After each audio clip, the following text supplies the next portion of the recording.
رکوع کی دعا جو آپ صلی اللہ علیہ وسلم جو دعائیں مانگا کرتے تھے۔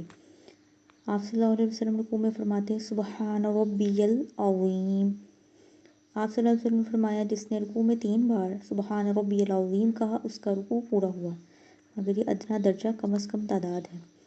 آپ صلی اللہ علیہ وسلم رکوع میں 3 دفعہ فرماتے سبحان اللہ و بحمدہ۔ نبی صلی اللہ علیہ وسلم رکوع میں فرماتے سبحانک و بحمدک لا الہ الا انت۔ حضرت عائشہ رضی اللہ تعالی عنہ کہتی ہیں کہ نبی صلی اللہ علیہ وسلم اپنے رکوع میں اکثر کہتے تھے سبحانک اللہم ربنا و بحمدک اللہم اغفر لی۔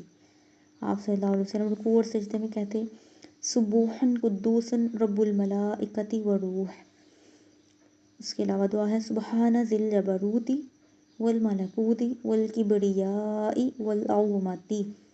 آپ صلی اللہ علیہ وسلم رکوع میں یہ بھی پڑھتے اللہم لک رکعت و بک آمنت و لک اسلمت خشع لک سمعی و بصری و مخی و عظمی و عصبی۔